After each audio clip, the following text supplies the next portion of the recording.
राम राम भाई सब ने पोली टीम कराएंगे भारत का संवैधानिक विकास भाई कुछ एक और इसकी एक दो वीडियो गेरी देख लियो अपनी। देखो संविधान सभा के समक्ष संविधान की प्रस्तावना किसने प्रस्तुत करी थी, तो भैया जवाहरलाल नेहरू जी ने करी थी। संविधान सभा की तीसरी बैठक 13 दिसंबर 1946 को हुई थी। इस दिन जवाहरलाल नेहरू द्वारा संविधान सभा के समक्ष संविधान की प्रस्तावना या उद्देशिका का प्रस्ताव प्रस्तुत किया था, उद्देश्य प्रस्ताव के रूप में।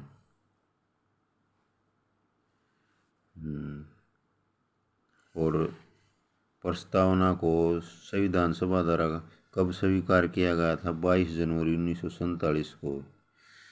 ये क्वेश्चन ऐसे क्वेश्चन आ जाया करें भाई H6 वगैरह मरीन में। देखो अभी दूसरा क्वेश्चन के है, सूची 1 सूची 2 में सम्मिलित कीजिए और सूचियों के नीचे दिए गए भाई मिलान करना। देखो के है इसमें बुझ रखा भाई संविधान सभा के पहले उपाध्यक्ष कौन थे, तो ये H.C. मुखर्जी थे भाई। प्रारूप समिति के मूलतः एकमात्र कांग्रेसी सदस्य कौन थे? K.M. मुंशी थे भाई। और राजस्थान की रियासतों का प्रतिनिधित्व करने वाला संविधान सभा का सदस्य कौन था? V.T. कृष्णामाचारी भाई। और संघ संविधान समिति के अध्यक्ष कौन थे? जवाहरलाल नेहरू जी थे।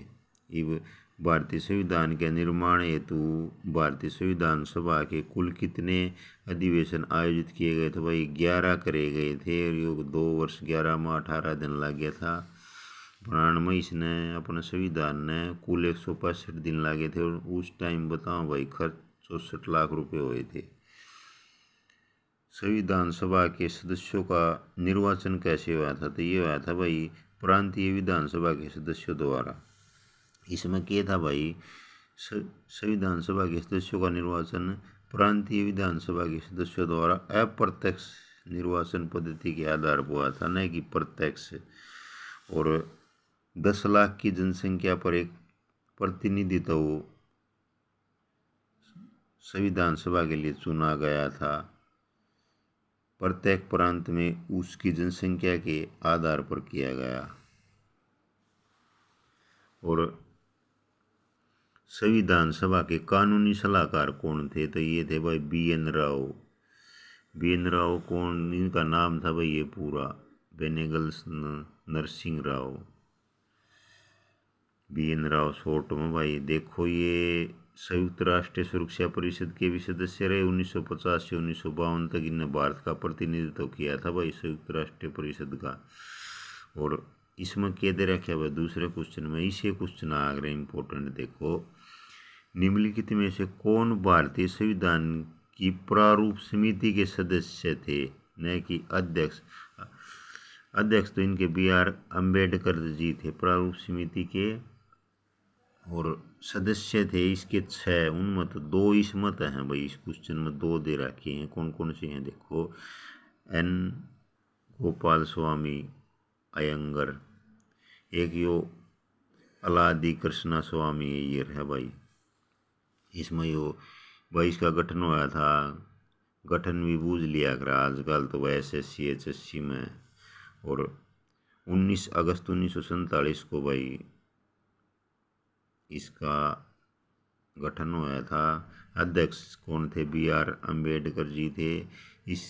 इनके अतिरिक्त इस समिति में 6 सदस्य और भी शामिल थे। 6 मतलब 2 तो ये हो गए, N. गोपाल स्वामी अयंगर और भाई अलादी कृष्णा अय्यर।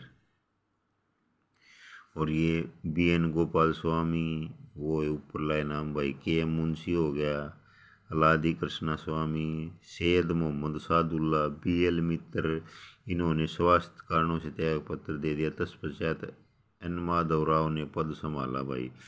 D.P. खेतान, इनकी मृत्यु के पश्चात इनका पद T.T. कृष्णामाचारी ने संभाला।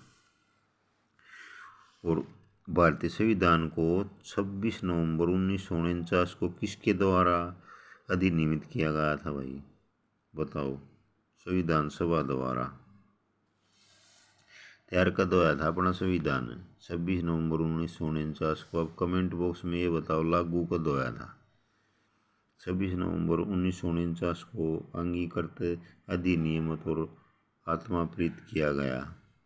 संविधान के प्रारूप में संविधान सभा के कुल 299 सदस्यों में से उपस्थित 284 ने भाई इसमें हस्ताक्षर करे थे। 299 कुल थे, 284 ने इस पर हस्ताक्षर किए गए। वो के कहेंगे तो हमने अच्छी इसमें स्टेटमेंट बनाए दे देंगे भाई।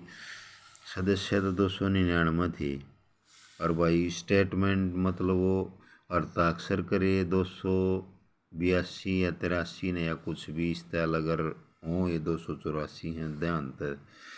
और संविधान के कुछ प्रावधान इसी दिन लागू किए गए, जैसे राष्ट्रपति का निर्वाचन भाई, नागरिकता, निर्वाचन संबंधी प्रावधान और ये करे गए थे भाई इसके साथ। और किस वर्ष में जन गण मन को भारत के राष्ट्रगान के रूप में अपनाया गया था? कब अपनाया गया था बताओ भाई, कमेंट बॉक्स में बता दियो।